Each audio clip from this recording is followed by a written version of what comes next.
Hi, welcome to my channel. My name is Angela. Please remember to like, subscribe, and share. And before I get started, I want to go over my disclaimers. If you are in immediate danger, please call 911, or you can reach out to the domestic hotline at 800-799-SAFE, 800-799-7233. And for mental health resources, reach out to NAMI at 800-950-NAMI, 800-950-6264, and you can also text NAMI at 741741. With that being said, please remember to like, subscribe, and share. So today I want to talk about anxiety, and I'm not talking about the diagnosis of the word.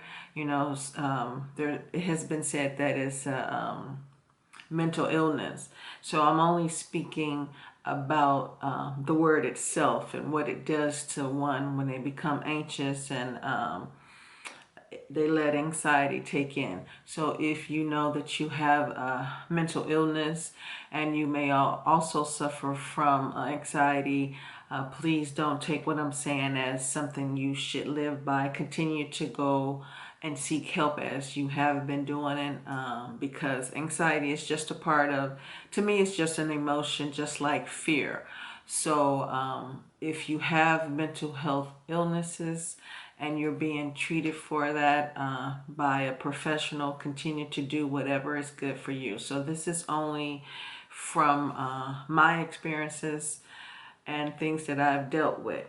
So I want to read the definition of anxiety. It says intense, excessive, and persistent worry and fear about a situation.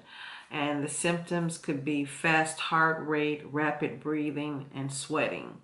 So, because now we know now the definition, anxiety is brought on by a situation that has happened to you.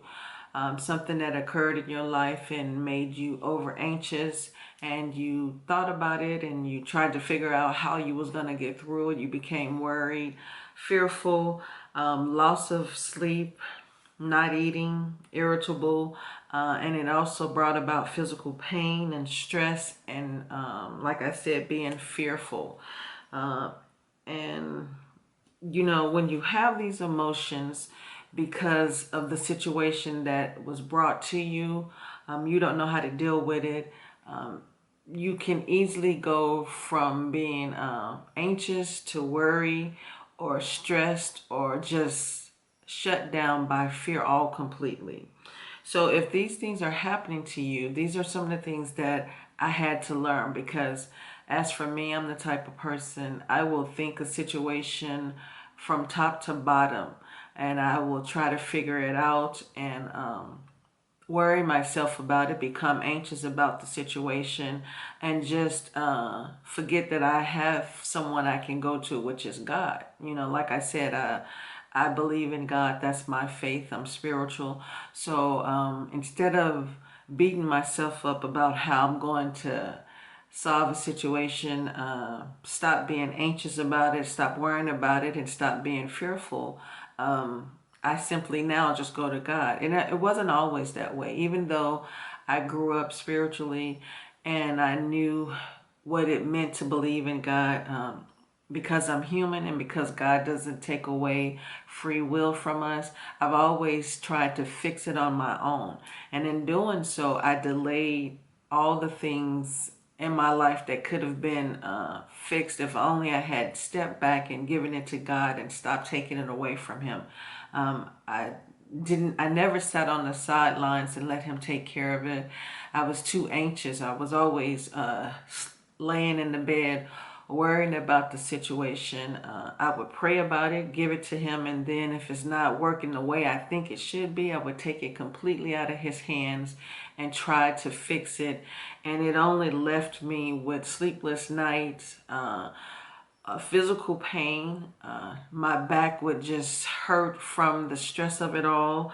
I was irritable, and I just wasn't always a joy to be around when I'm going through something, because instead of being anxious instead of sitting in the moment and not trying to figure out how I was going to handle the situation, I was right in my anxiousness. I was panicking about how I was going to fix it, and thinking about what people would say if they knew what I was going through. I started to talk negative to myself, thinking about what people would say if they knew.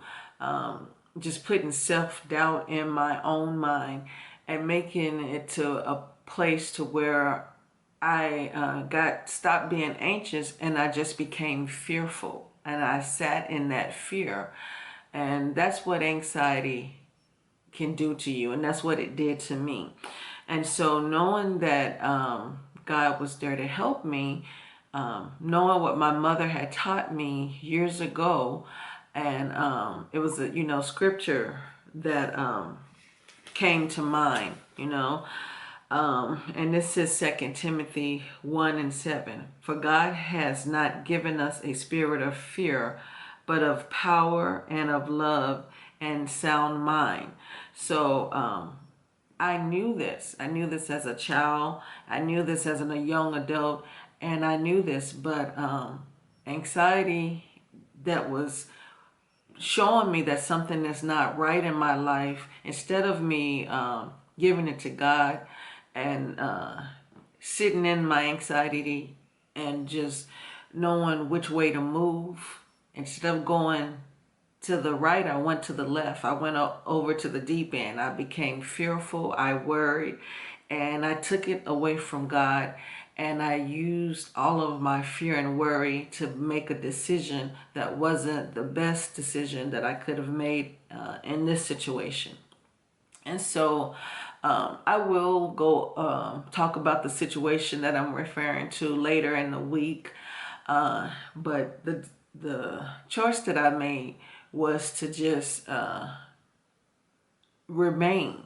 See, what I think about anxiety, it gives you that feeling to where you now have to make a choice. Either you gonna sit here and deal with it and not make the sound choices of dealing with it, or either you're going to move away from it and protect yourself from whatever situation it is and let God handle it. So what I did, I chose to go left, and I chose to sit in it. And like I said, it became fear. It became debilitating. I thought about it often. I thought about what people would say, and I thought about how could I have let this happen to me? What was my reasoning for even being associated with a situation like this, and so I started to beat myself up. I started to think little of myself, and all along keeping on a false smile and pretending that everything is okay, and not hearing God tell me that if you just listen to me, I can help you. It's not what you think, but when you get anxious and when you let that and fear and anxiety and anxiousness and worry is a bad combination. And so you can't sit back and you can't even think straight. You go so far to the left that it's almost impossible to come back in to the right. You're just thinking, oh, it's the worst day of my life. This is going to always be this way. There's no way out, and there's no way anybody would ever look at me differently, when all along God is telling you, if you just be quiet and listen to him, that it's not that bad, and this is what you need to do. So I know that people, when you get into a situation where anxiety has taken control and it changes your thought pattern, it changes your perception of you, and it makes you go into this thought of how people are going to look at you, you completely forget the scripture that I just read. God has not given us a spirit of fear, but of power and of love and sound mind. And since we have the power to move in the right direction. We often forget that when we become anxious about something. We will lay up in the bed and we will worry about it, and we will let it overtake our thoughts at night to where we can't sleep. And that's not what God had intended for us, you know. And my mother always used to say, there's no problem that God can't solve. There's nothing that's bigger than him. So we let anxiety and worry make the problem much bigger than what it is, when all we simply have to do is sit back and rest. You know, like I was saying last week, acknowledge that you may be feeling a certain way when you're depressed. Sit in that moment. Don't let it overtake you, but sit in that moment, and at that time, figure out what you're going to do next. And going to God would be the step that I would take, you know.